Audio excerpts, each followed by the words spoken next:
Everything you experience is a reflection of what you allow. The moment you decide that bare minimum isn't enough, your behavior shifts, your focus sharpens, and doors begin to open. Life stops handing you leftovers and starts offering what matches your new level. Change what you tolerate, and you change what shows up. Standards don't just guide you, they build you. In a few moments, I will teach you how raising your standards transforms your mindset, your results, and your entire future. You don't get what you want, you get what you accept. You've been told to dream big, but dreaming alone never built a barn, never led a charge, never carved a future out of stone.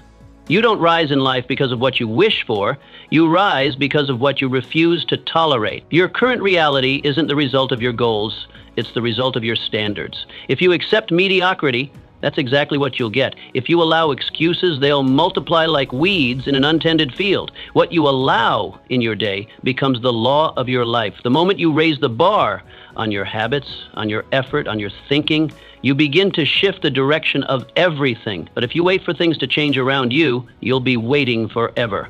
Raise your standard and your energy changes. Raise your standard and your focus sharpens.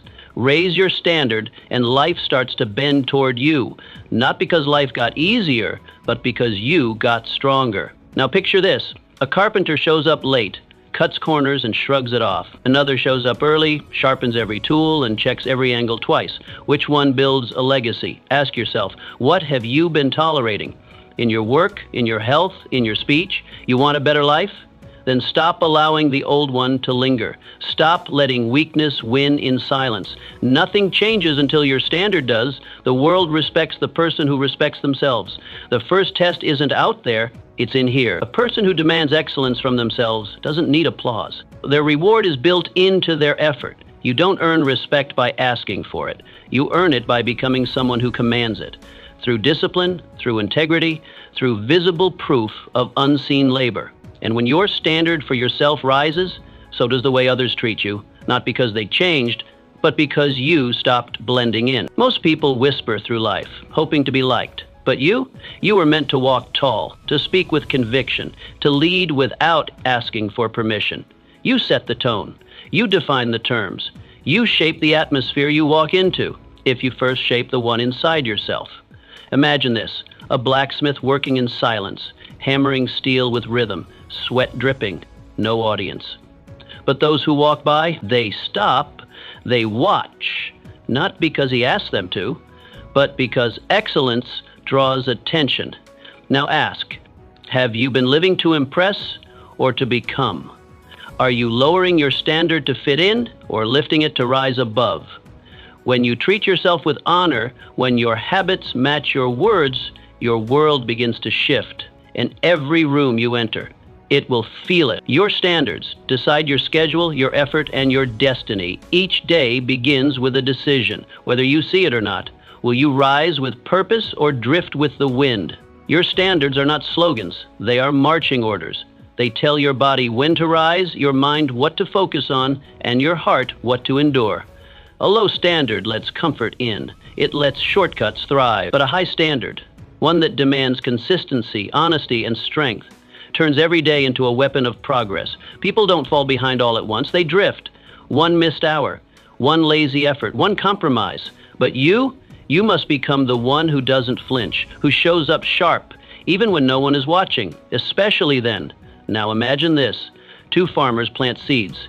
One checks his field daily, waters, clears, protects. The other, he shows up when it's convenient. Guess who harvests more when the season turns? So look at your time, your energy, your evenings. What's allowed? What's denied? What do you call good enough that should have been called unacceptable? Your future isn't written in fate. It's written in your standard, and it gets rewritten every single day you act like it matters. People don't rise to their goals, they fall to their systems. Ambition alone is a spark. It glows for a moment, maybe even lights a fire, but without structure, it burns out. You can crave success, you can hunger for wealth, respect, greatness, but if your habits are built on impulse instead of principle, that ambition becomes noise, loud, distracting, but powerless. Think about it. Everyone wants more money, more peace, more strength, but not everyone builds the system that supports more. They confuse desire with discipline. They talk about goals but live without a calendar. They hope for change but repeat the same mornings. This is the great lie ambition tells you, that feeling it deeply is the same as becoming it. It's not. Excellence never rewards random effort. It answers only to structure. Boring, invisible, daily, the kind no one claps for, the kind you do when you're tired, the kind that happens even when no one's watching. It's not your bursts of motivation that shape you. It's the blueprint you repeat without applause. Want to be wealthy? Where's your system for tracking money, learning skill, compounding value? Want to be respected? Where's your structure for self-mastery, discipline, and personal excellence? Want to be free? Show me your calendar. Show me your wake-up time. Show me your rules. Look around. Real winners aren't just talented, they're methodical. They've architected their day like a craftsman shaping oak. Their standards guide their decisions. Their habits predict their success. They don't ask, do I feel like doing it today? They say, this is what I do, because this is who I am. Picture two painters. One shows up daily. He stretches his canvas, mixes his colors, and studies form. He fails often, yes, but his rhythm is sacred. The other? He waits for inspiration. He collects tools, reads books, talks about creativity, but rarely paints. One has habits, the other has hope. Guess who creates a masterpiece? Now ask yourself, are you operating by emotion or by system? When it's cold, do you still train? When no one's watching, do you still deliver? When life is chaotic, do you still return to your non-negotiables? That's the measure. The difference isn't talent, it's tolerance for repetition. It's commitment to the structure that produces outcomes even when results are delayed, even when progress feels invisible, even when it's not glamorous. Success isn't magic, it's mechanical. It runs on systems. If you build one based on standards, not moods, you become unstoppable. If you leave it to chance, you become inconsistent. So design it, define it, write your rules, guard them, live them. Let them carve the weak parts out of you. The man who masters his system masters his future. Ambition makes noise. Systems make progress. And you were not made to chase, you were made to build. If you want to feel better, start by raising what you expect of yourself. Most people misunderstand the nature of happiness. They chase comfort like it's the end goal, as if lying still, doing less, and avoiding effort will bring peace. But comfort without growth is a slow poison. It soothes you just long enough to rot your potential. And you begin to feel empty, not because life is hard, but because you stop demanding more from yourself. You don't feel better by resting longer than necessary. You don't feel proud by playing it safe. You don't grow self-respect by lowering your standards. The truth is simple. You feel better by becoming more, not louder, not busier, stronger, clearer, sharper, more responsible. You feel better when you rise earlier than comfort wants you to, when you speak with intention instead of excuses, when you look at your life and know, you're not coasting. This isn't about punishment, it's about purpose. You weren't born to waste this life in idleness. You were built to evolve, to face resistance, to grow through it. Purpose doesn't come from ease. It comes from effort that matters. And growth, real growth, requires pressure, discipline, boundaries, high standards. Want to walk taller? Sleep deeper? Speak with more conviction? Then start by elevating what you tolerate from yourself. Stop letting laziness slide. Stop explaining away your lack of effort. You can't hide from yourself. Every skipped promise, every delayed task, every avoided challenge, it registers inside. And over time, it builds guilt, then shame, then identity. But when you do the opposite, when you lift your standards in the quiet moments, when no one's watching, you build dignity. Self-respect is earned in silence, not when the spotlight is on you, but when no one would know if you cut corners, and you still don't. Imagine two runners. One jogs lightly, stops when it hurts, avoids the steep hills. The other attacks the incline. He doesn't enjoy the pain, but he sees it as a test of will, of honor, of who he is becoming. Now ask, who sleeps with a clean heart? Who wakes up proud? Discomfort can break you, or it can build you. It all depends on the reason behind it. When discomfort is the result of growth, of effort aligned with purpose, it empowers you. But when it's the result of regret, delay, and neglect, it haunts you. So ask yourself, do you feel tired because you work too hard, or because you haven't done enough that matters? Do you feel anxious because life is chaotic, or because you've allowed too much mediocrity into your days? Your standards aren't just about what you want, they're about what you allow. And whatever you allow multiplies. So lift them, even when no one notices, especially then. Because life doesn't reward what you say you want, it rewards what you refuse to compromise on. You want more, then be more, demand more. From your mornings, from your words, from your effort, and life will rise to meet you. You cannot have high rewards with low requirements. You cannot plant weak effort and expect a strong harvest. That's not pessimism, it's principle. The universe doesn't reward what you hope for, it rewards what you work for, what you require of yourself when no one's looking.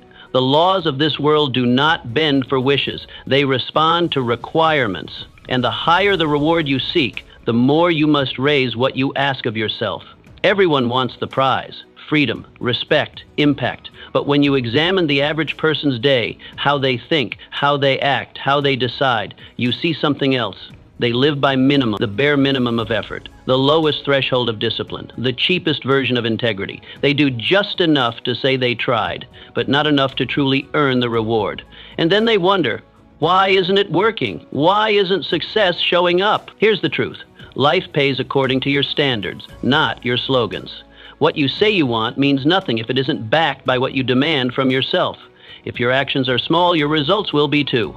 You want to be respected? Start with how you carry yourself, your words, your punctuality, your ability to follow through. You want freedom? Then master your discipline first. You want to lead? Then become the kind of person you would follow. Picture this. One man dreams of playing the violin on the grand stage. He tells everyone. He imagines the applause, but he practices only when he feels inspired. Another man sets his requirement. 2 hours daily, rain or shine, emotion irrelevant. He doesn't make a show of it, he just shows up. Years pass. Guess who earns the ovation? One relied on wishing, the other relied on structure. Success is not a fluke. It is the fruit of high standards, sustained effort, and systems that don't depend on mood. If your system breaks every time you're tired or distracted, then you've not yet built something worthy of greatness. So ask yourself honestly, are my requirements aligned with the rewards I seek? Am I asking for excellence while tolerating sloppiness? Am I wishing for transformation while clinging to old habits? This is not about guilt, it's about power. You gain power the moment you decide that what used to be good enough no longer is, that your time deserves more, that your potential demands more, that your life will rise because your standards will rise first. So raise them. Raise what you require from your words. Make them cleaner, bolder, more honest. Raise what you demand from your body. Make it stronger, more disciplined, more energized. Raise your time standards. Cut what wastes you, invest in what builds you. Because success doesn't knock randomly. It knocks where standards have built a door. And if you raise yours, you won't have to chase greatness, it will come looking for you. Your identity is forged by what you refuse to compromise. Who are you really? Not the name you write, not the image you project, not the titles people assign to you in passing, but the version of you that remains when the pressure rises and no one is watching. That's the real test. Your identity isn't declared in slogans. It's not built by the opinions of others. It's forged quietly, painfully, in the moments where you refuse to surrender. It's easy to say who you are, but only the sharpest among us prove it when no one else is looking. Every time you say no to the easier path, no to the lazy impulse, no to the temptation to slack just because it's hidden, you carve yourself sharper. These choices may look small, but over time they chisel out the shape of your character. You don't just become disciplined by accident, you decide to be. Most people don't realize how fragile their identity really is. They change their energy depending on who enters the room. They shift their tone when they're in different company. They adjust their goals depending on who they're trying to impress. But this is not power, this is performance. And it's the reason why most people never really feel secure in themselves. True power comes when your standard is fixed, when your values don't sway in the wind, when your actions remain aligned with your principles, even when applause is absent. It's not just about being consistent. It's about being uncorruptible, unshaken, untouched by the shifting mood of the crowd. You are not just your habits. You are not simply what you do. You are the line you draw, the floor beneath which you refuse to fall, even when no one is watching, especially then. That's the version of you that matters. That's where identity is earned. Picture this. A mason lays stone after stone. He moves with precision. He checks every angle. He doesn't rush. He doesn't cut corners, even when the site supervisor steps away. Now picture another quick with the work, smiling for credit, but skipping details when no eyes are on him. One wall is a performance, the other is a fortress.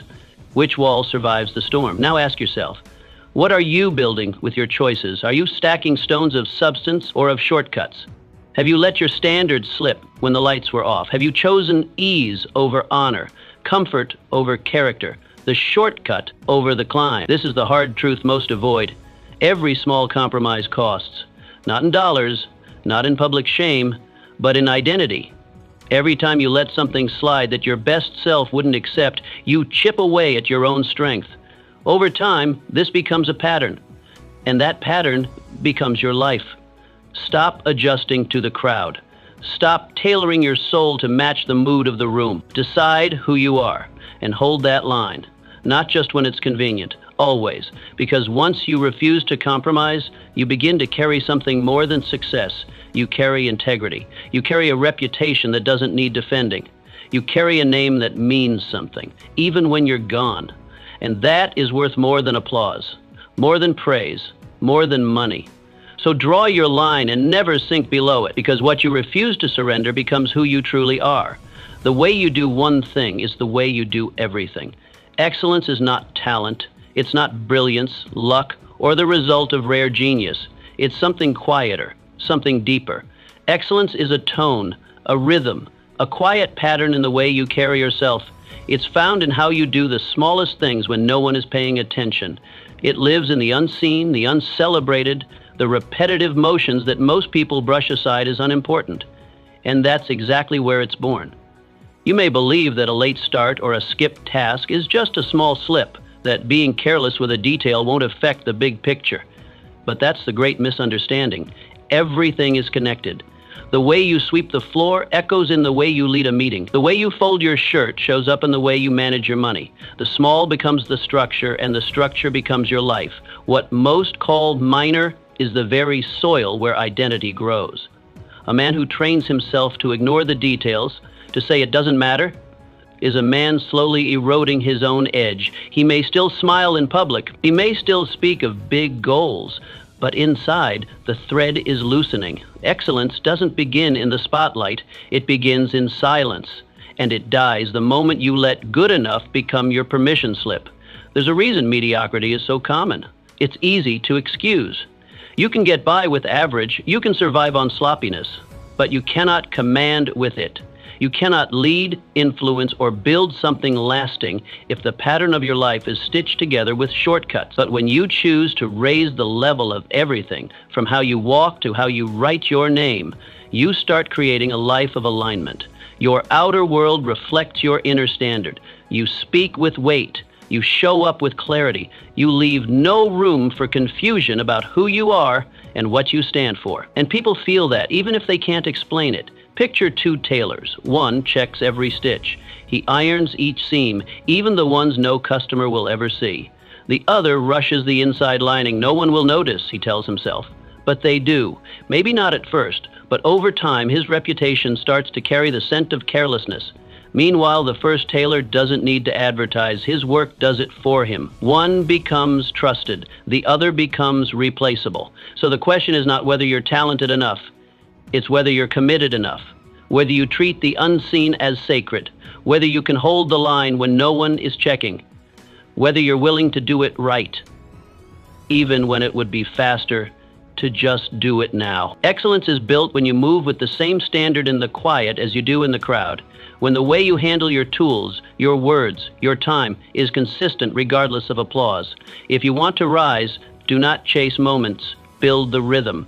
Build the tone. The person who moves with excellence needs no noise, no stage, no reminder, because the work itself becomes their signature. And the world, so used to shortcuts, takes notice when someone finally refuses to take one. Your circle reflects the standards you live by. You will not rise alone. That is not weakness, it's reality. No matter how disciplined, how focused, how ambitious you are, the people closest to you shape your momentum. They either pull you forward, or they quietly, sometimes even kindly, drag you down. No one walks entirely alone, and those who pretend to are often surrounded by voices they've chosen not to notice. Take a long look at your circle, not the crowd you occasionally laugh with, but the few whose voices you allow inside your mind. Do they sharpen you or soften you? Do they hold you to your highest standard or let you off easy when it counts most? Because here's the truth. If you surround yourself with complainers, your standards will rot. If you keep close to those who mock discipline, belittle ambition, or worship comfort, you will lower your aim without even realizing it. Your circle is your mirror. It doesn't just show you where you're going, it reflects what you tolerate. A man with high standards cannot thrive in a room that ridicules effort. He cannot grow in an environment where progress is mocked, truth is traded for flattery, and ease is the highest value. Sooner or later, he will have to choose his future or their approval. You can't keep both. The idea that you must be surrounded by dozens is false. You don't need a stadium, you need alignment. One or two people who truly see you, who don't let your excuses slide, who call you out, not out of jealousy, but out of respect. People who demand more from you than you once knew how to ask of yourself. These are not critics, they are comrades, and they are rare. Now picture a crew of rowers, their oars slicing through water with rhythm and power. Each person in the boat matters. If even one drags his oar lazily, the rhythm breaks. The boat begins to spin, wobble, slow. The energy of the entire team is disrupted by the apathy of one. But when all row with force and focus, when they trust each other, push each other, match each other's pace, the boat flies across the water. Effort becomes effortless. Progress becomes natural. The same is true for your life. One lazy voice in your ear can cost you a year. A disciplined ally can ignite a decade. So ask yourself honestly, who's in your boat? Are they rowing or are they resting? Are they pushing forward or just along for the ride? Are they helping you rise or quietly sinking your momentum? These are hard questions, but they are necessary ones because your environment is never neutral. Every conversation, every relationship, every shared silence is either sharpening you or softening you. If you're serious about change, the first shift must happen in your circle, not in anger, not with arrogance, but with clarity, with the calm confidence that says, I'm going somewhere and I cannot carry what weakens me. Sometimes the most respectful thing you can do for yourself is to walk away from people who once felt comfortable but now keep you small. This doesn't mean you think you're better than others. It means you've decided to be better than you used to be. And every standard you raise will make someone uncomfortable. That's how you know you're growing. When you start waking up early, setting boundaries, speaking with purpose, you'll notice who begins to distance themselves. Let them. Not everyone is meant to join you at the next level. Growth demands friction, and friction reveals loyalty. The ones who truly support your rise will not be offended by your higher standards. They will rise with you or cheer you from the shore. So protect your energy like your future depends on it, because it does. Choose wisely who rows beside you. Listen closely to who speaks into your plans. And never apologize for expecting those closest to you to row with purpose, because a rising life is never built alone. It is built with those who row. And never quit. You are always training someone, even when you think you aren't. Every day, in ways big and small, you are teaching the world how to treat you, whether you realize it or not. Your actions, your tone, your boundaries, or your lack of them, send a message. You don't need to give speeches to make a statement. You don't have to shout your worth to be heard, because your silence teaches. Your discipline teaches. Your presence teaches. People are always observing, always absorbing, always responding to what you show them is acceptable. You set the standard, you draw the line, and people will treat you according to what you consistently allow. If you let someone interrupt you every time you're deep in your work, you've just shown them that your time isn't sacred. If you say yes when your heart screams no, you've shown them that your voice doesn't matter, not even to yourself. If you tolerate disrespect in the name of keeping peace, you've taught them that your boundaries are negotiable. Over time, they stop asking what's okay and simply assume you'll bend. And the tragedy? You trained them to think that way. But the reverse is just as true. When you protect your focus, when you answer calls on your time, not theirs, you teach others to respect your rhythm. When you speak with honesty, even when it's uncomfortable, you show that your truth is not for sale. When you walk with clarity, act with purpose, and stay consistent no matter who's watching, you don't just command respect, You raise the temperature of the room. Others either rise with you or retreat from the heat, but either way, you're no longer shrinking to fit. This isn't just about what kind of life you're building, it's about what kind of tone you're setting around you. Whether in your home, your workplace, or your relationships, you are the thermostat. You create the culture by how you carry yourself. You're not just leading yourself, you're sending out silent instructions for how others will engage with you. If you're serious, disciplined, and direct, that tone echoes in your surroundings. But if you're scattered, inconsistent, and passive, that tone takes root too. People are mirrors, and they reflect what you project. Picture two teachers. One walks into the classroom early, prepared, composed. She speaks with calm authority, and her expectations are firm but fair. The students sit taller. They listen, not because she yells, but because her presence has weight. The other teacher shows up late, shuffles papers, lets small disruptions slide. Chaos grows. The students talk back, tune out, test limits. Both teachers said something, but only one taught leadership without ever needing to say the word. So the real question is, what are you teaching the world by the way you move through it? Are your standards clear, or do they wobble with your mood? Do people know what you will and will not accept, or do they take chances, unsure of who you'll be today? Consistency is power, not perfection. Consistency. When your actions align with your values, people start to understand you without explanation. They feel your boundary. They hear your no even before you speak it. And more importantly, they learn to bring their best when they're around you. That's not arrogance. That's alignment. You want respect? Then act like it. Speak like it. Move like it. Set your expectations and then be the first to live them. You want loyalty? Then model it. Show up. Keep your word. Be the example of what you wish others would become. Because every time you choose strength over comfort, you send a signal to the world, and that signal builds your reputation before your words ever reach the room.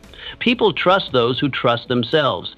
They respect those who set the tone early and never lower it for convenience, and they follow those who refuse to be swayed by noise. It's not what you demand with your voice that gets honored. It's what you demand with your life. So step back and audit yourself, not with guilt, but with truth. Are you tolerating things that diminish your power? Are you bending to keep peace when what you need is to hold your line? Are you silently training people to underestimate your worth? Because every boundary you uphold builds something stronger. Every clear standard you enforce becomes part of your legacy. And every compromise you avoid becomes a signal that you take yourself seriously. The world doesn't decide how to treat you, you do. So teach boldly, teach consistently, and teach with a kind of presence that makes others better simply by being near it. Because that's not just leadership. That's how you build a life and a name that commands respect without ever asking for it. You either set the tone or suffer from someone else's. Each morning you rise, one of two things happens. You set the tone or someone else does. And that moment, often quiet and uncelebrated, determines everything that follows. You've handed the steering wheel of your day to the loudest voice, the first notification, the most urgent crisis. But if you wake up and plant your feet with a decision, a clear choice of how you will move, think, speak, and respond, then you begin to live on your terms. That's not routine, that's power. Because when you set the tone, the world begins to bend around your rhythm. The person who does not declare their direction is always pulled by distractions. They move like a leaf in the wind, reacting to every noise, every request, every impulse. Their thoughts aren't their own. They're borrowed, reshuffled echoes of whatever the world throws at them. But the one who rises with clarity, who names their goals and guards their time, who acts not out of reaction but intention, that person doesn't chase the day, they command it. They walk with gravity. People notice when they enter, not because they shout, but because their focus is unmistakable. Their energy sets the pace, not the mood of the room. That kind of leadership isn't accidental. It's the result of inner authority, built each morning by design. Now picture this. Two workers arrive at the same factory. The shift hasn't started, the machines are still warming, but their presence already speaks volumes. One walks in early, coat straight, posture upright, eyes sharp. He doesn't need to say a word. His readiness announces itself. The other stumbles in late, shoulders slouched, still rubbing sleep from his eyes, dragging his steps like the day is a punishment. Both face the same tasks, the same hours, the same environment, but only one is setting the tone. The other is being set by it. That's the difference between control and drift. between progress and pause. And over time, it's the reason one climbs and the other stays stuck. So ask yourself, honestly, are you setting the rhythm of your day, or are you waiting for someone else to push you forward? Do you walk with conviction, or do you stumble through borrowed thoughts, influenced by moods, media, and the habits of people you don't even admire? You don't need a megaphone to lead. You need clarity. You need to speak to yourself before the world gets a chance to speak first. That inner voice, trained, disciplined, and confident, must be the first sound that echoes in your mind. Otherwise, the noise of others will do the talking for you, and eventually the living too. If you want power, not in the shallow, loud sense, but the kind that shapes rooms and decisions, then begin by commanding your environment. Start with your desk, your schedule, your words, your posture. Clean them up, sharpen them. Walk through the door like you belong at the top, not with arrogance, but with unshakable clarity. Because when your standard is high, when your attention to detail is fierce, the world notices. It may resist at first, but eventually it adjusts. People rise around those who refuse to lower their standard. They step back when they know mediocrity won't be tolerated. That is leadership. Let others feel your seriousness, not through force, but through consistency. Let your presence signal that here we aim higher. Here we value time. Here we work with purpose. Because standards are contagious. The moment you stop explaining and start embodying, the world begins to reflect what you demonstrate. You'll see it in how people speak to you, in how they show up, in how they treat your time, your space, your boundaries. And when they don't align, you won't have to shout. You'll simply move forward without them. The world doesn't yield to the loudest. It yields to the clearest. To those who declare their direction clearly, daily, and without apology. So tomorrow, when you rise, don't wait for the world to tell you what kind of day it will be. Decide. Decide what energy you will carry, what standard you will enforce, what rhythm you will walk to. Because once you set the tone, the noise fades, and your life, instead of being shaped by circumstance, begins to be shaped by choice. When you raise your standards, your past will try to pull you back. Change is not a straight road paved with applause. It's not just about becoming better. It's about facing the resistance that rises the moment you try. The second you raise your standards, something inside you and something around you starts pulling you back. It's quiet at first. A subtle doubt, an old craving, a familiar voice saying, "Don't be so hard on yourself. You're fine the way you are." But this isn't concern. It's the voice of comfort begging you to return. Old habits rise like ghosts. Old friends reappear with temptations disguised as jokes. Old stories whisper from the shadows, reminding you of who you used to be, hoping you'll come home to mediocrity. But you don't get to be the same person and live a different life. You don't get to evolve while clinging to everything that once kept you small. Progress demands sacrifice, and often that sacrifice looks a lot like comfort. When you commit to a higher standard, you aren't just rejecting an old behavior. You're declaring a new identity. That's why the pull is so strong. You're not just saying no to something external. You're saying goodbye to a version of yourself, a version that maybe helped you survive, but one that cannot help you thrive. And that decision takes courage. Because when you choose character over comfort, when you say, "This is who I am now," and mean it, you will feel the loneliness of leaving the crowd behind. But you must. Because the standard you've now chosen is not about making life easier. It's about making you stronger. The old you doesn't belong in the room you're building. And if you keep inviting him back, you sabotage your future from within. You cannot become something new while holding tightly to who you used to be. Change begins with subtraction, cutting out the behaviors, conversations, and company that no longer serve the life you're committed to building. That means some friendships won't survive. That means some rituals, some routines, some late-night comforts have to go. Not because you hate them, but because they no longer align with who you are. Think of a snake shedding its skin. It doesn't hate the old skin, it simply can't grow until it lets it go. Growth requires you to release the familiar, and often the familiar is exactly what's holding you down. Your next level of life has no place for things you once tolerated. Picture this: a man makes a decision to stop drinking. He wants clarity. He wants discipline. He wants self-respect. His old friends don't understand. They laugh. "Just one," they say. "Don't be so dramatic." He hesitates because returning would be easy, familiar, comfortable. But it's a trap. If he returns even once, His old identity wins. The identity that told him numbing pain was easier than facing it. The identity that disguised weakness as freedom. But if he says no, not with anger, but with resolve, he burns a bridge that leads back to a man he swore he'd outgrow. And in that moment, he becomes someone new. Not because the change was complete, but because he proved he was willing to defend it. Now ask yourself, what have you raised only to let slip? What promise did you whisper to yourself in the quiet moments, then abandon the moment someone mocked it? What version of you tried to emerge but couldn't survive under the pressure of old influences? We've all felt it. The moment you commit to something better, the world tests your seriousness. It will laugh at your new routines. It will tempt you with ease. It will push you to compromise just once, because what's the big deal? But every small compromise is a crack in your new foundation, and enough cracks will bring the old house crashing down. When you raise your standards, expect resistance. It's not a sign you're doing something wrong. It's proof you're shifting something real. Comfort hates disruption.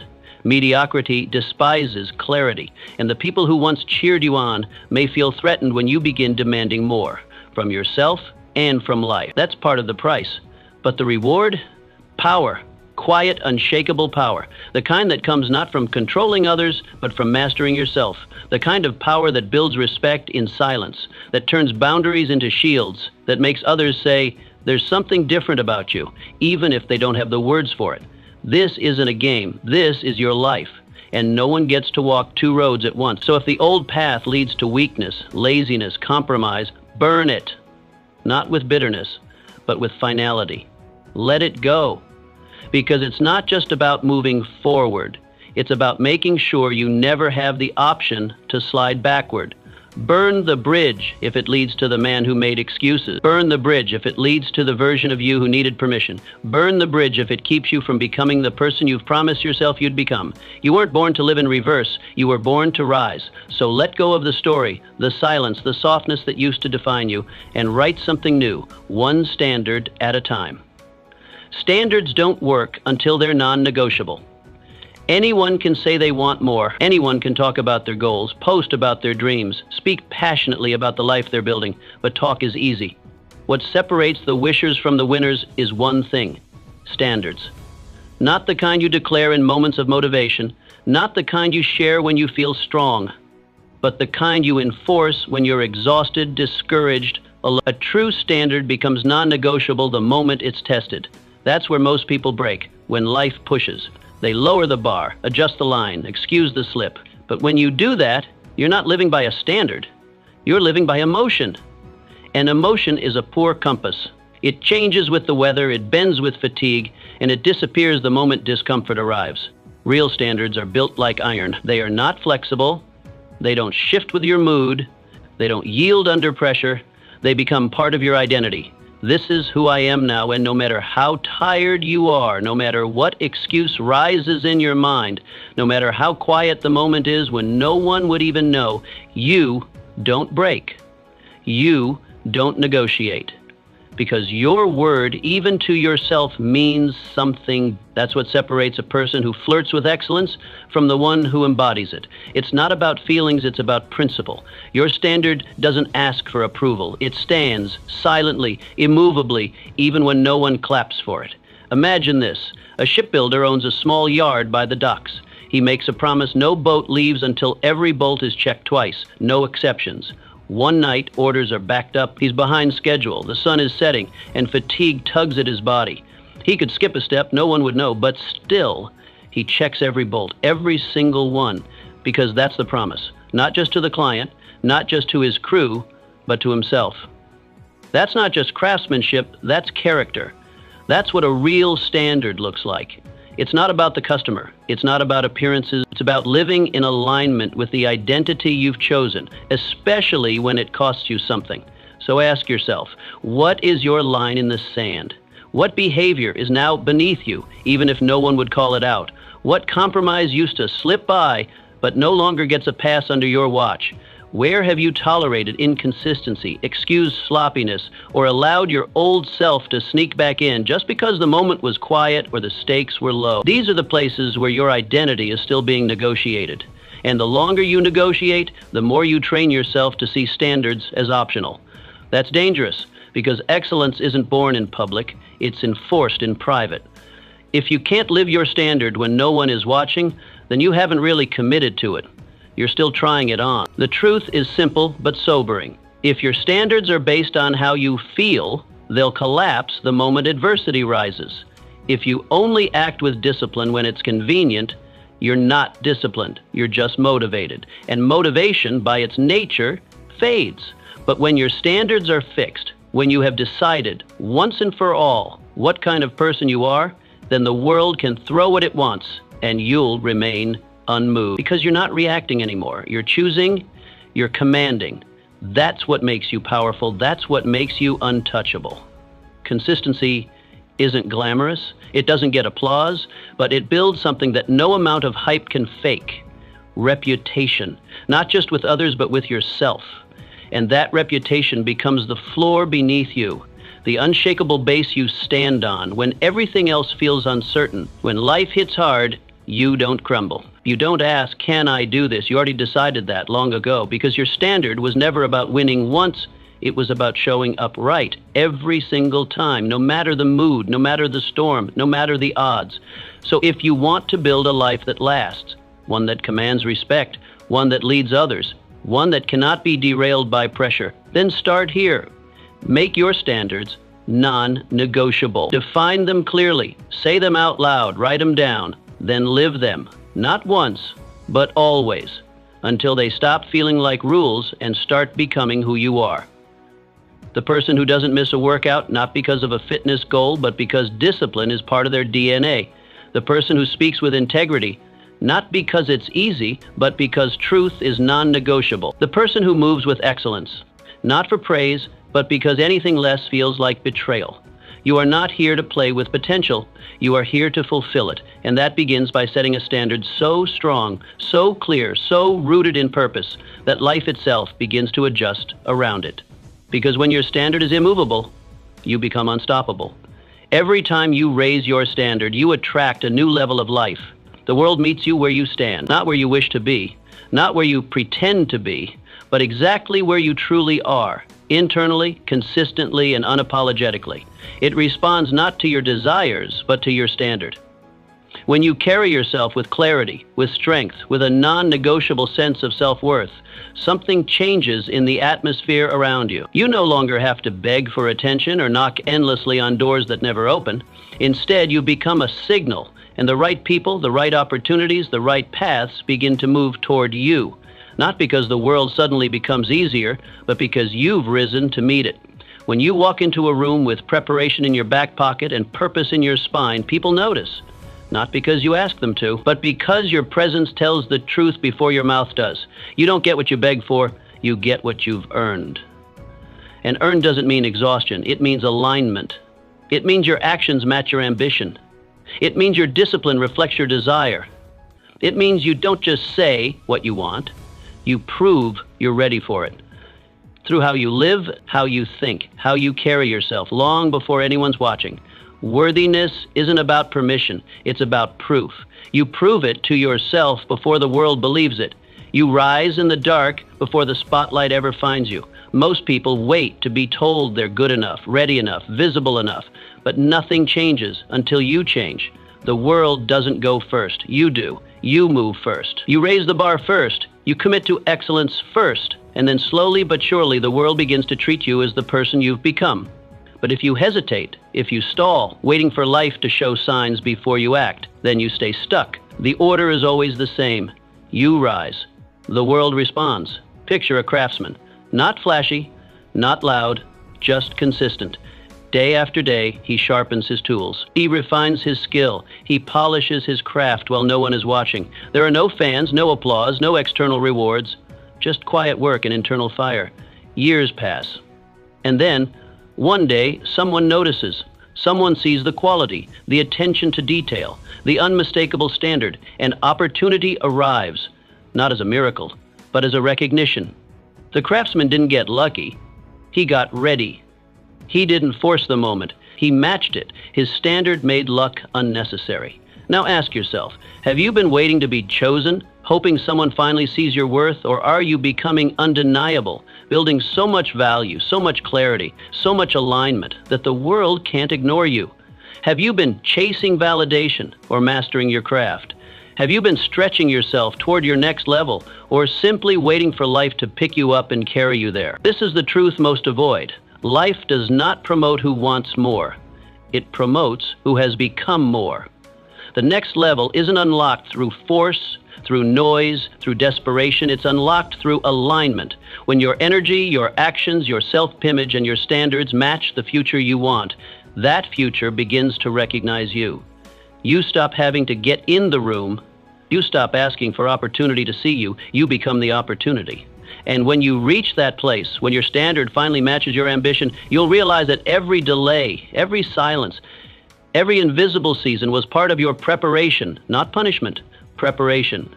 Because when the door does open, and it will, you won't need to scramble. You'll walk through it with calm authority because you'll know you didn't arrive by accident.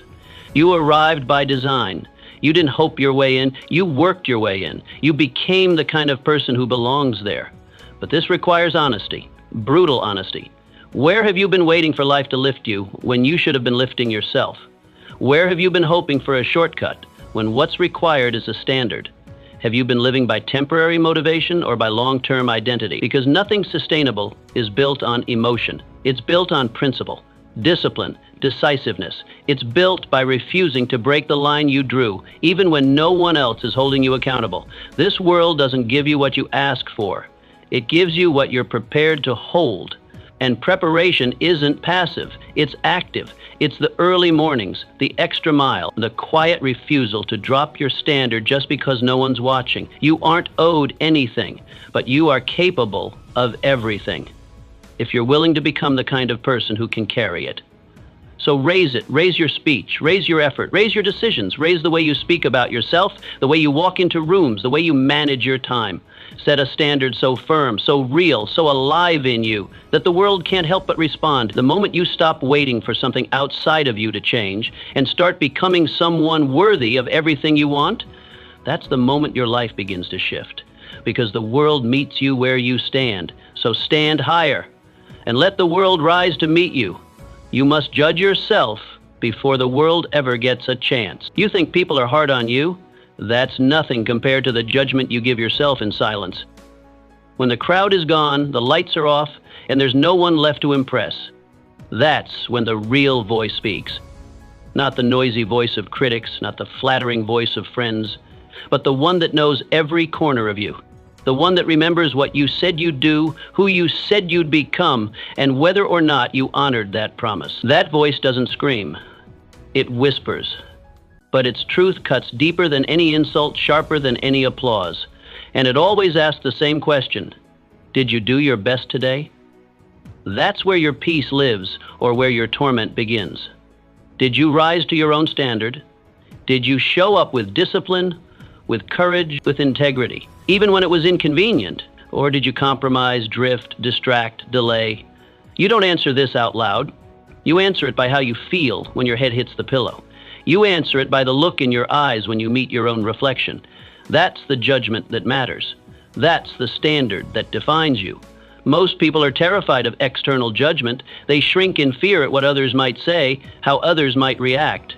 But the strongest people walk another road. They know that the only voice that truly matters is the one that speaks when the room is empty. The one you can't run from. The one that sees past your mask and measures you against your own potential. This voice doesn't care about your excuses. It doesn't care how tired you were. It doesn't care if you got credit or if someone else got the promotion. It only cares about effort, about consistency, about truth. And here's the paradox. The stronger your standards become, the louder that voice gets. Not because it's cruel, but because it knows what you're capable of. It's not there to break you. It's there to build you, to remind you of the level you committed to, the identity you declared, the future you claimed. That voice is your ally, if you're willing to listen with honesty. Picture this: a soldier on night watch. There are no officers around, no cameras, just darkness, cold air, and silence. He could relax. Let his eyes close for just a moment. But he doesn't. He stays alert, focused, not because someone might catch him, but because he is watching, because he knows the oath he took, because he will know if he fails, even if no one else ever does. That's the kind of honor that doesn't need a spotlight. That's the kind of standard that builds something unshakable. So ask yourself now, are you living for applause or for peace? Are you working for show or for pride? Are your daily choices driven by appearance or by alignment? When you say you value discipline, does your routine reflect it? When you say you want greatness, do your actions chase it or just admire it from a distance? These are not questions for others. They're not for your followers, your co-workers, or your family. They're for you. And they're answered not in words, but in quiet accountability. Judge yourself, not with cruelty, but with bold honesty. That kind of judgment is not meant to destroy your self-worth. It's meant to reveal your self-respect. Hold the mirror without flinching. Look clearly. Ask, did I give enough? Did I waste today or use it? Did I protect my time or let it bleed away in distraction and delay? These answers sting sometimes, but they also sharpen you. They forge you. And the person who masters self-judgment, who lives by an internal scorecard, never has to fear anyone else's opinion because they know with certainty that their worth is built on real substance, not shallow approval. You can fool the crowd, you can charm the office, you can play the part well enough to earn smiles and awards, but you cannot lie to your conscience. You cannot escape the nightly audit of your own soul. And the higher you climb, the more demanding that voice becomes, because it knows you're no longer the person who just hopes for more, you're the person who's capable of it. And anything less than your best becomes a betrayal, not to the world, but to yourself. This is where your confidence comes from, not from compliments, but from completion, from knowing that even when no one saw it, even when it didn't pay off yet, you gave everything you had. You kept your word. You did what was hard. You followed through. And that voice, that internal judge, that quiet companion, it nodded in approval. That's the kind of peace that no praise can buy. That's the kind of self-trust that makes you unshakable. So tonight, when it's just you, ask the real questions. Don't run from them. Welcome them. Did I show up as the person I said I would be?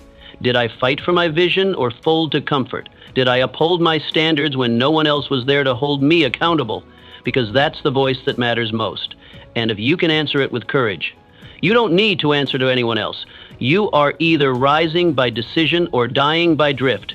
Life does not pause. It does not freeze for your uncertainty, your fatigue, or your excuses. It moves ruthlessly, relentlessly, and with or without your participation. Every sunrise is an invitation, not a guarantee. And if you are not rising with intention, you are drifting without resistance.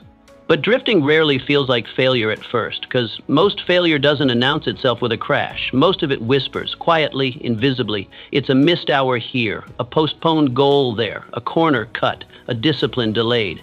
And then, without even realizing it, you've let go of the future you once claimed to be building. Drift is dangerous because it feels like rest. It feels harmless. You say to yourself, I'm just taking a break. I'll get back to it soon. But the truth is, growth is not natural. Decline is. Growth is not passive. Drift is. Without intention, without an internal anchor, your standards begin to erode. Not with loud defiance, but with slow permission. And before long, you're not the person you were, and certainly not the person you could have been. You've become a version of yourself that tolerates life rather than commands it. You rise when you decide to rise. Not once, not on January 1st, not after a motivational video, but every single morning, every hour, every moment when laziness creeps in and offers you the illusion of comfort. The question is not whether life is hard. It is. The question is whether you will meet its pressure with principle or with passivity. Growth is a decision that must be remade constantly. And your standards, what you allow, what you require, what you refuse to compromise, are the engine behind that decision. Without strong standards, there is no consistent rise. Only sporadic sprints followed by long collapses. Imagine a boat tied to no dock, left in still water. No storm, no crashing waves, just time. And yet it drifts. Not because it was pushed, but because it wasn't anchored. That's how most people lose their greatness, not through tragedy, but through subtle neglect. You don't need disaster to fail. You only need to wait. You only need to rest for a while, without structure, without a return date, without a plan. And what was once a temporary pause becomes a permanent plateau. So ask yourself, have you anchored your standards, or have you been drifting from your potential while convincing yourself that you're just resting for now? Be honest, because excuses wear disguises. They sound reasonable. They sound deserved. I've been through a lot. I'll start after this season. I need to feel better first. But drift doesn't ask for your permission. It just begins. And every day you delay your return is another mile further from the person you promised yourself you'd become. Each day you wait for perfect conditions is a day lost to drift. Waiting for motivation is like waiting for the wind to carry you. It might come, but it will never be consistent. And while you wait, time moves. Your body weakens, your skills dull, your vision fades. The world won't stop spinning just because you paused your pursuit. Someone else out there is choosing discipline today. Someone else is rising in the same storm you're sitting in. The difference isn't the environment, it's the anchor. But there is a remedy, and it's not dramatic, it's not even loud. It's a choice, made in silence, repeated in private. It happens when you wake up and move before you feel ready. When you say no to the voice that says, take it easy, and yes to the one that says, we rise now. It happens when you decide that discipline is more important than feeling good, that action comes before inspiration, that progress, even if small, is better than perfection delayed. Each time you choose effort over ease, discipline over delay, clarity over comfort, you win something back. You reclaim a piece of who you were born to be, not because it's easy, but because it's necessary. Growth requires resistance. If you are not pushing against something, you are not building strength. You are losing it. Every act of discipline is an act of defiance against drift, and each one plants a stake deeper into the ground of your future. Do not underestimate the quiet days, the ones with no praise, no spotlight, no urgency. Those are the days when drift sneaks in, and those are the days that define you. Rise in those moments, and you won't need to rely on adrenaline to build your life. You'll rely on identity, and that kind of person becomes unshakable. This is not about perfection. You will fall, you will slip, you will have days where drift wins, but the question is, do you notice it? Do you correct it? Do you return? A person who is anchored might drift for a moment, but they never drift far, because their standards pull them back. Their vision calls them home. So draw the line, set the anchor, define the standard that says this is who I am, even when no one's watching, because your future isn't waiting, it's moving. And the question is not whether it will arrive, it's whether you'll be ready to meet it. Drift or rise. But choose, because if you don't, life will choose for you. And it rarely chooses the highest version of who you could have been. What you accept privately will define you publicly. No one sees your private moments. No one watches how you start your day when the alarm goes off and there's no meeting to run to. No one sees how you speak to yourself in frustration or 5 minutes of silence to think. No one notices the 1,000 invisible decisions you make when no one is around to clap or criticize. But those moments, they build you. That's where the real work is. That's where the public version of you is formed, refined, and ultimately revealed. Your standard doesn't live in your slogans. It lives in your solitude, in how you treat your time when it feels like there's no consequence, in how you handle your responsibilities when no one would blame you for letting them slide, in how you hold your posture, your words, your integrity, not for show, but because you're watching yourself. The world only sees the result, but you know the process.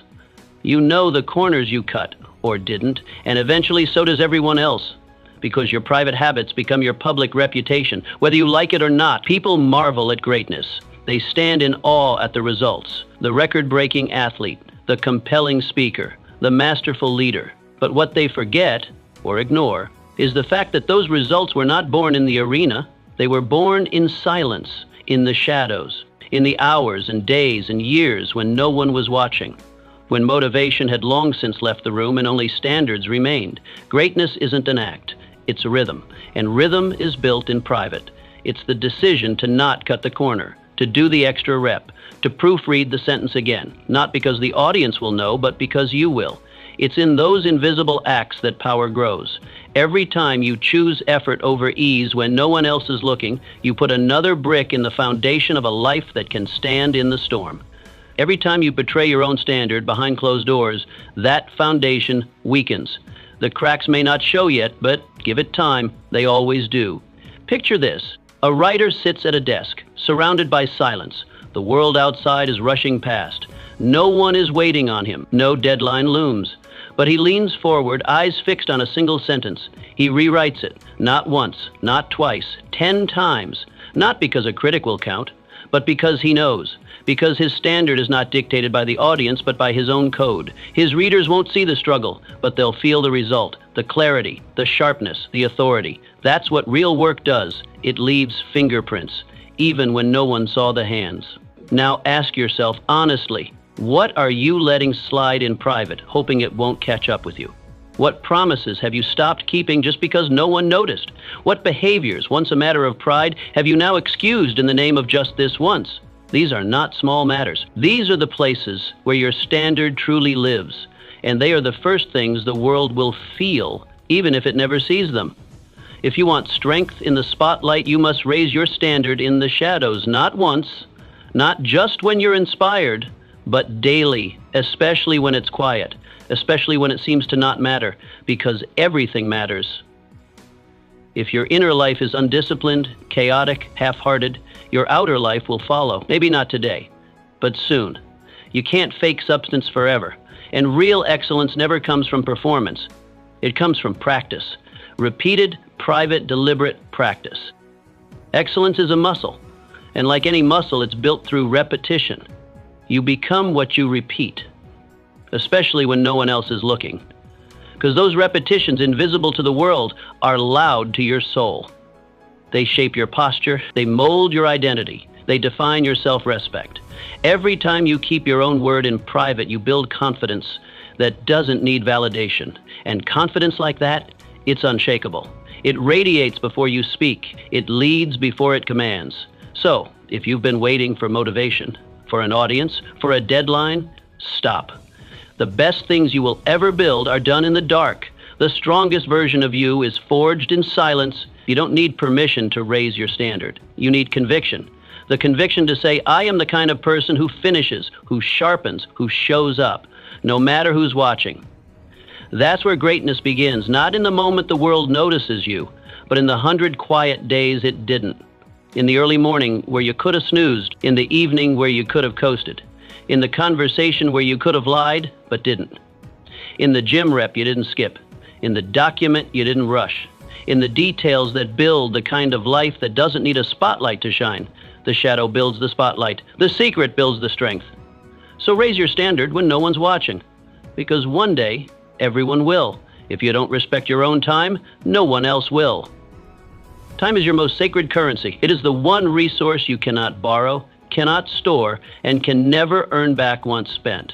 Every second that passes is an irreversible investment. Yet most people spend it like it's endless, as if another hour will always come, another day will always be waiting, another year can always be bought. But it won't. It can't. What you do with your time today is shaping who you'll be tomorrow. And if you don't set a high standard for how that time is used, the world will gladly spend it for you. Look around. How many people spend hours reacting to notifications, gossip, entertainment, and interruptions, never realizing that their future is quietly being drained in the background?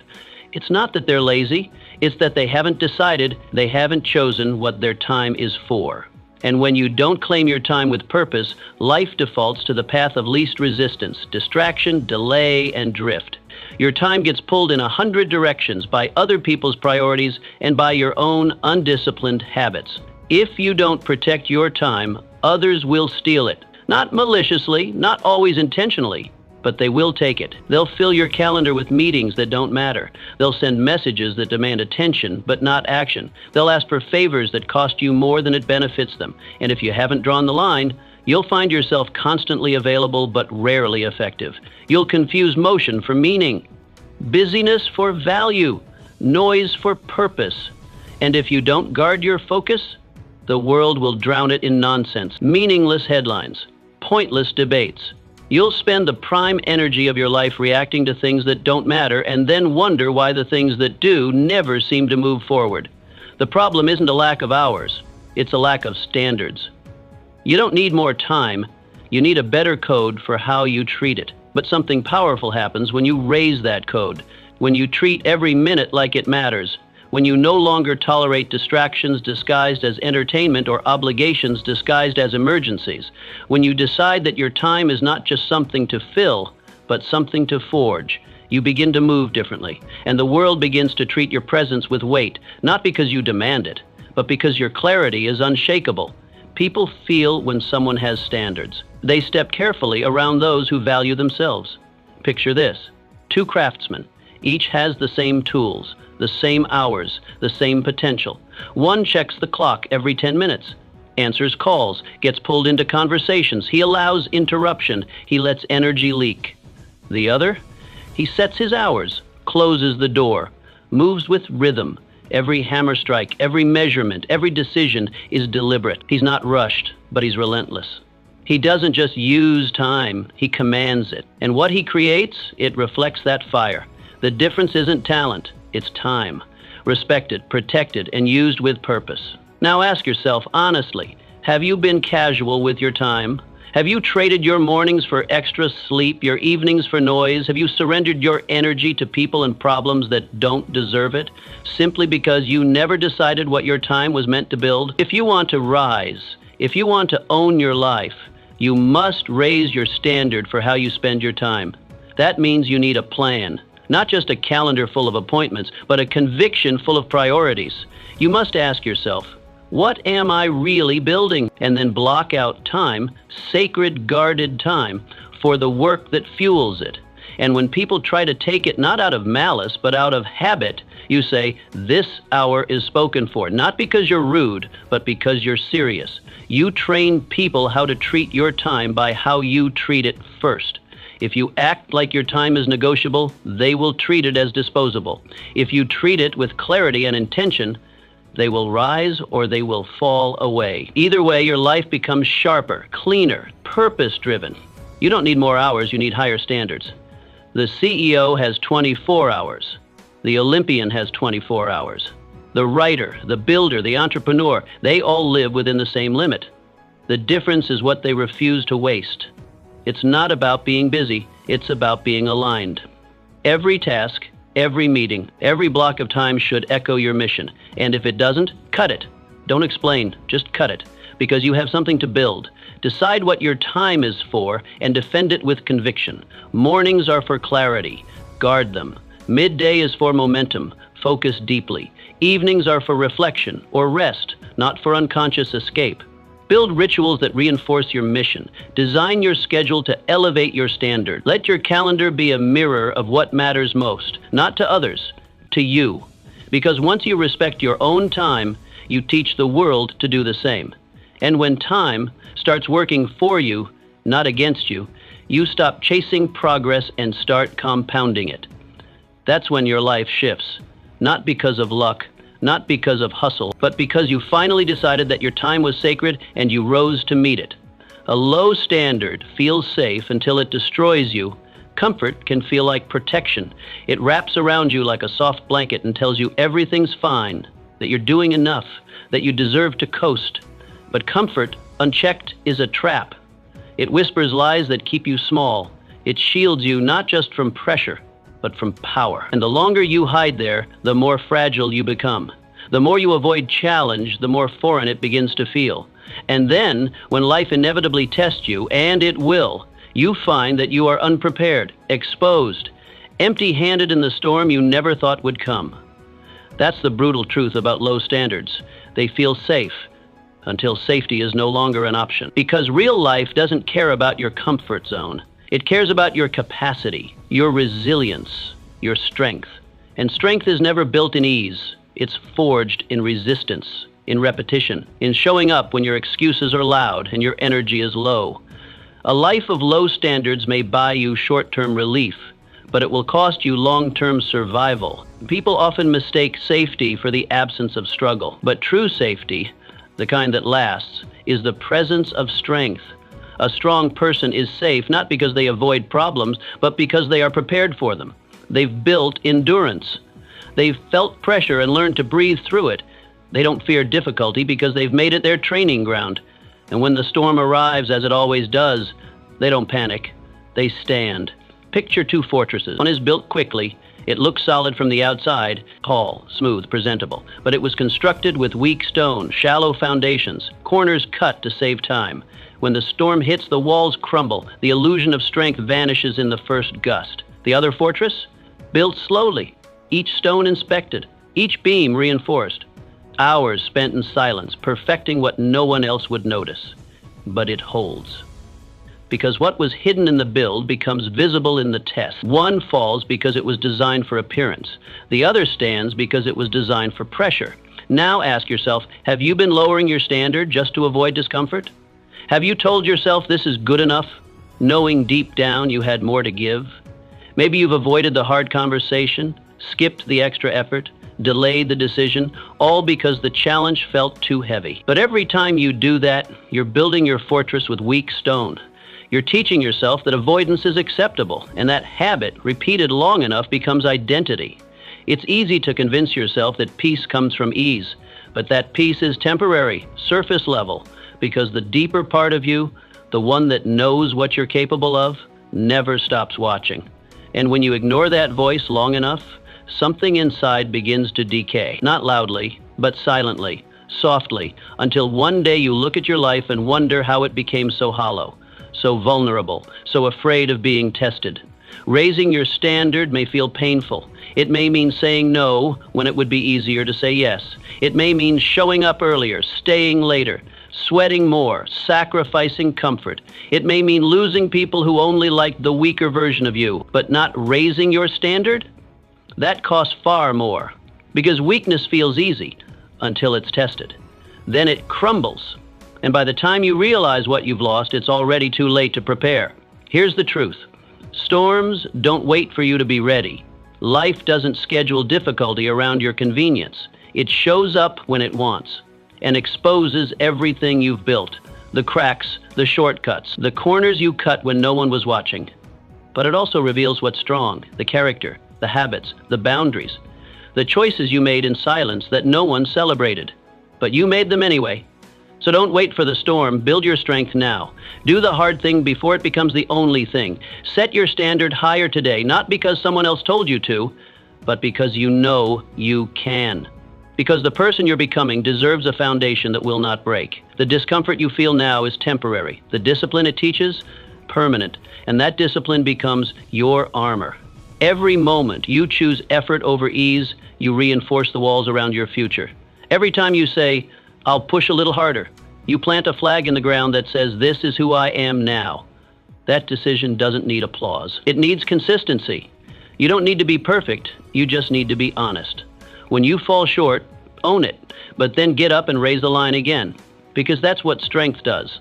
It doesn't avoid weakness. It outgrows it. Comfort will always call you back. It will always offer you a place to hide. But ask yourself, who do I become if I keep saying yes to that voice? Who do I let down besides myself if I keep choosing the easy path? And more importantly, who could I become if I chose pressure instead?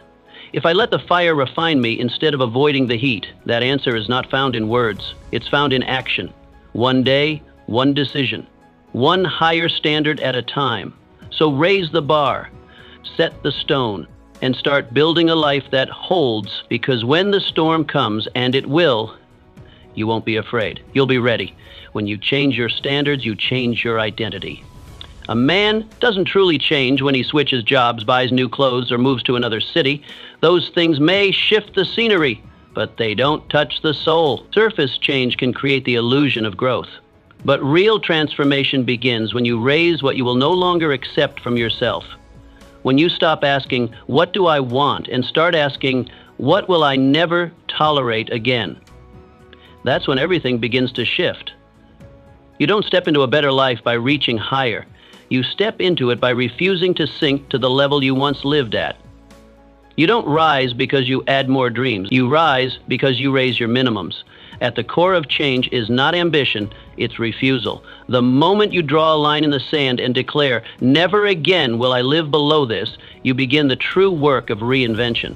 That line may be invisible to others, but it carves deep into your character. It separates who you were from who you are becoming. It changes your posture, your voice, your habits, your presence. You no longer move from pressure or performance, you move from principle.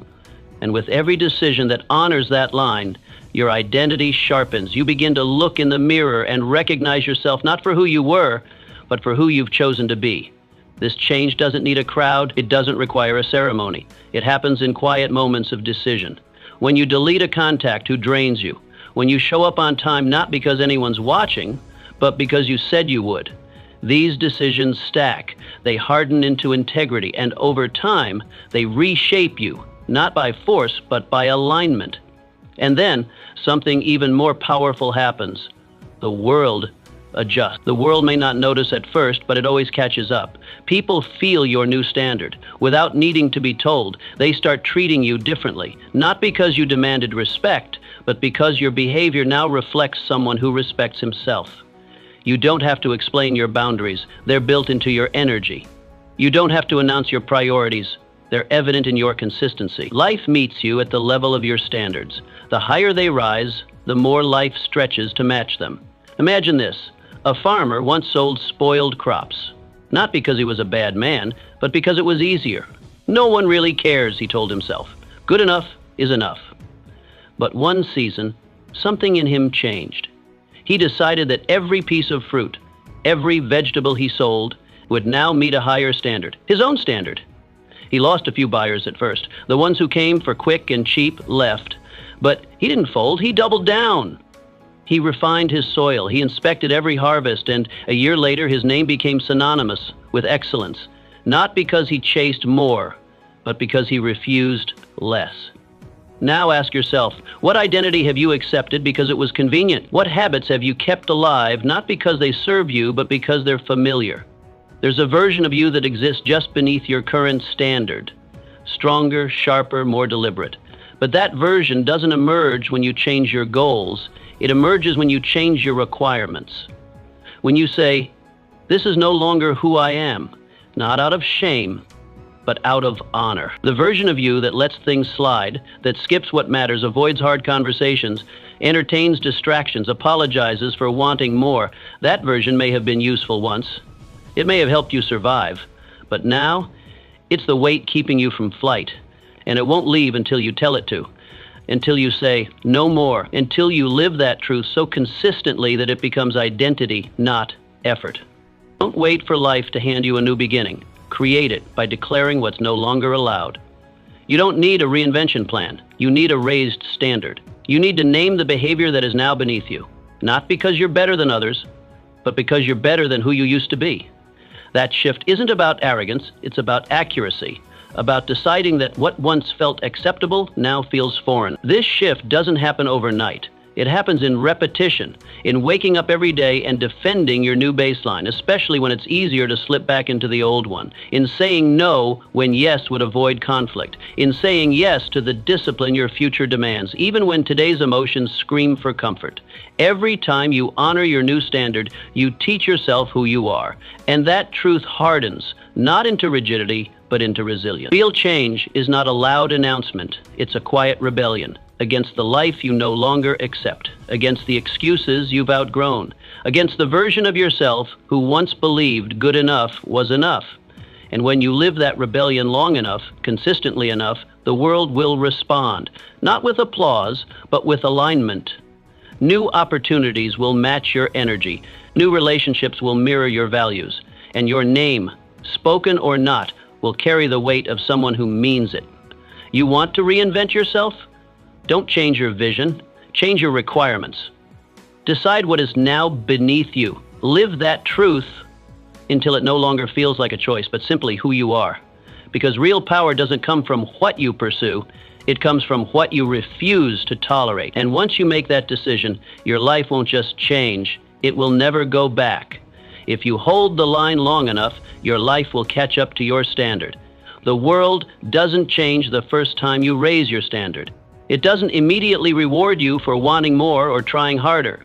It doesn't rearrange itself just because you drew a line and said, this is who I am now. No, the world tests you. It waits. It pushes back. It throws storms, distractions, and silence. It watches to see if you'll hold the line or if you'll fold the moment things get hard.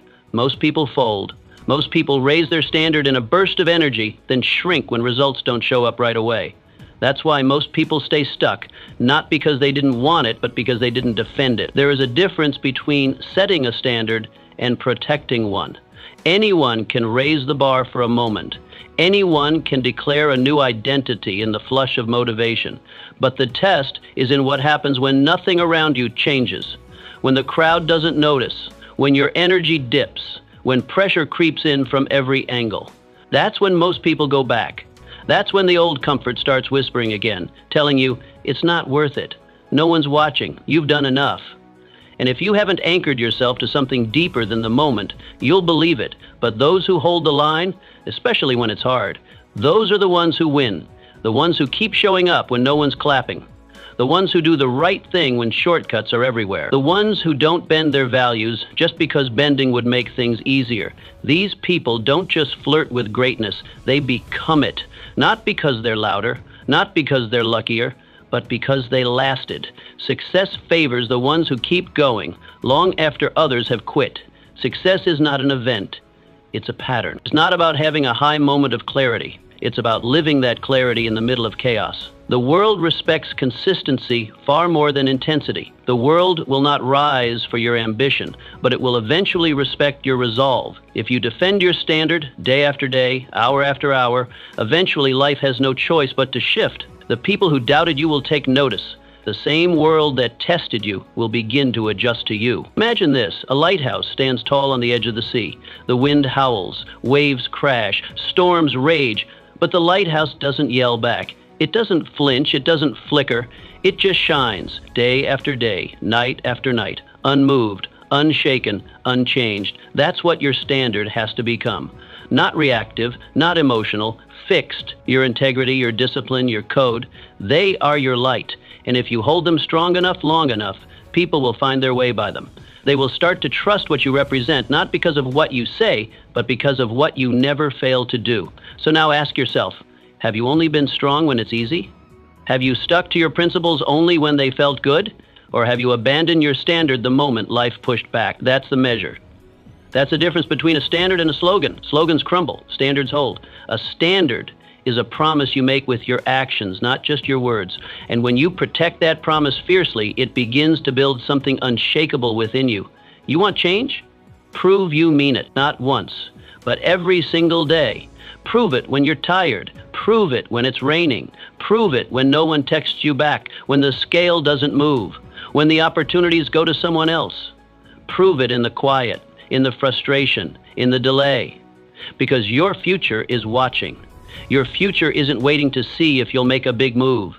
It's waiting to see if you'll stay the course when everything in you wants to turn back. This is the secret most people miss. You don't get what you raise, you get what you defend. The bar you set only matters if you guard it, if you treat your new standard like it's non-negotiable, like your life depends on it. Because in many ways it does. Your life will not rise beyond the standard you protect. Every time you let it slip, just this once, you send a message to yourself, this is negotiable. And that message weakens you, even if the world never sees it. But when you refuse to lower your line, when you train yourself to rise above excuses, to endure through resistance, to keep showing up, even when there's no guarantee, you become different. Your presence changes. You start to carry weight, not just in your words, but in your walk. And people feel it. The world feels it. Raise the bar. Then guard it with your life. Defend it when you're tired. Protect it when you're tempted. Reinforce it when you're doubted. Because that standard, it becomes the ground you stand on, the compass you follow, the anchor you hold to in every storm. And when you live like that long enough, life stops testing, it starts following. If there's one truth to carry forward, it's this. Your life doesn't rise with luck, it rises with standards. When you refuse to accept less than your best, when you commit to excellence even when no one's watching, everything begins to shift. The world responds to those who demand more from themselves. So raise the bar, hold the line, and never shrink to fit a smaller life. Your future is waiting. Make sure it meets the strongest version of you.